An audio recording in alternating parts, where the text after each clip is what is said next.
السلام عليكم البنات، مرحبا بكم في قناتي شهوات حياة. اليوم جيت نقدم لكم طارت توليت او طارت بالفواكه بعجينة بدون زبدة، بعجينة اقتصادية مع طريقة الحفظ في المجمد. ندوزو المقادير وطريقة التحضير.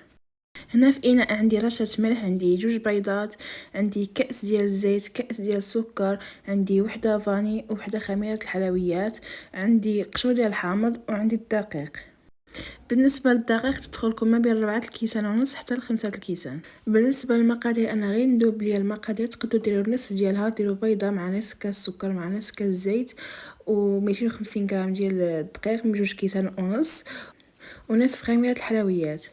هنا في اناء ضفت البيض مع رشه ديال الملح مع الفاني ومع السكر والزيت والقشور ديال الحامض، وغادي نخلطهم مزيان وغادي نضيف لهم الدقيق بالتدريج حتى تجمع لي العجينه ديالي، وغادي نزيد لها الخميره الحلويات 7 غرام.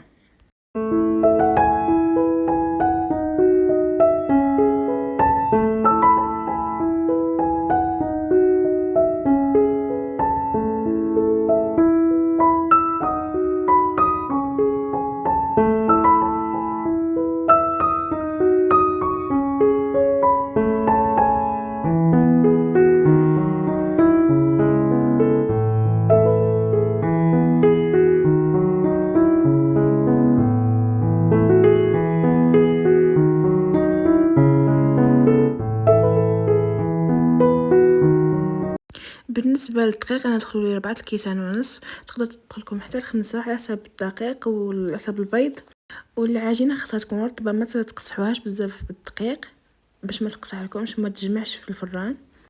انا غادي نخدم بالمول ديال الكيس العائلي، تقدروا تخدموا بالمول الصغار. انا هنا غادي ناخذ العجين ديالي غادي نقسمو على جوج، غادي نديرو ما بين جوج ديال البلاستيك الغذائي. هنايا غادي نحل العجين ديالي ونولي نطويه ونولي نحلو باش الجوانب ما يبقاش مفرتين، حيت حنا غير دخلنا الدقيق في وسط العجين ما عجناهاش. بالنسبه لاباط ما تخليوهاش غليظه بزاف وماشي رقيقه بزاف، حيت فيها الخميره ديال الحلويات غادي تنفخ. غادي نهزها ونحطها في المول اللي دهنته بالزيت. غير الا ما كانش كيلصق لكم ما تدهنوش، ولا كنتو خايفين انها يلصق لكم دهنوه.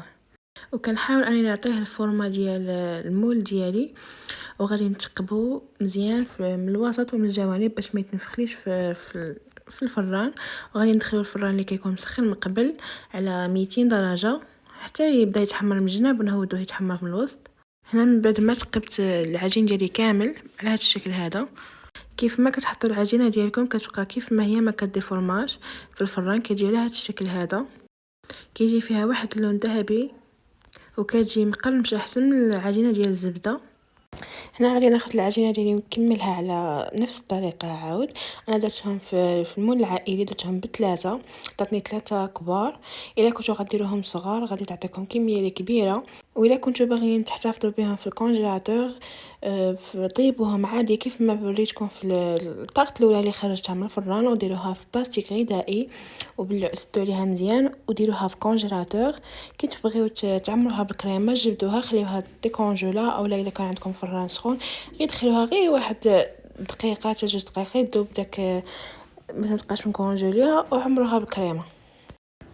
هنا بنفس الطريقه غادي نكمل لي طاقت ديالي.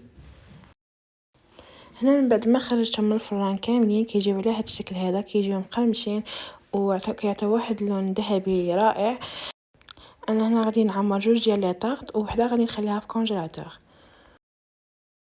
هنا بالنسبه للكريمه ديال الباتيسير غادي نخدم، عندي 4 المعالق ديال كريم باتيسير، وعندي 4 المعالق ديال السكر، وعندي نصف لتر حليب، وعندي فانيا، وعندي ياغورت اللي غادي نضيفه في التالي. غادي نحرك كلشي بارد في البارد، وغادي نديرها على نار مهيله حتى تعقد لي، وغادي نضيف لها الضرون ياغورت ونخويها في الطاقه ديالي. تقدروا تستغناو على الياغورت الا ما كانش متوفر. وقبل ما ندير الكريمه فوق النار غادي نكون قطعت الفواكه ديالي اللي غادي نزين بها فوق لي طاقت ديالي.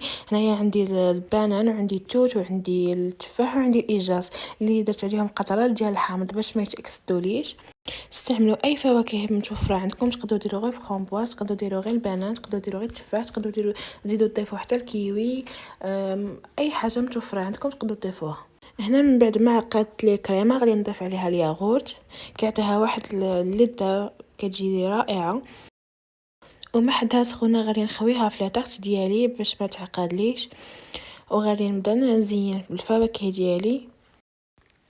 زينو كيف ما بغيتو، انا زينت وحده على شكل طولي وحده درتها على شكل دائري. والفواكه كيبقاو اختيار ديالكم.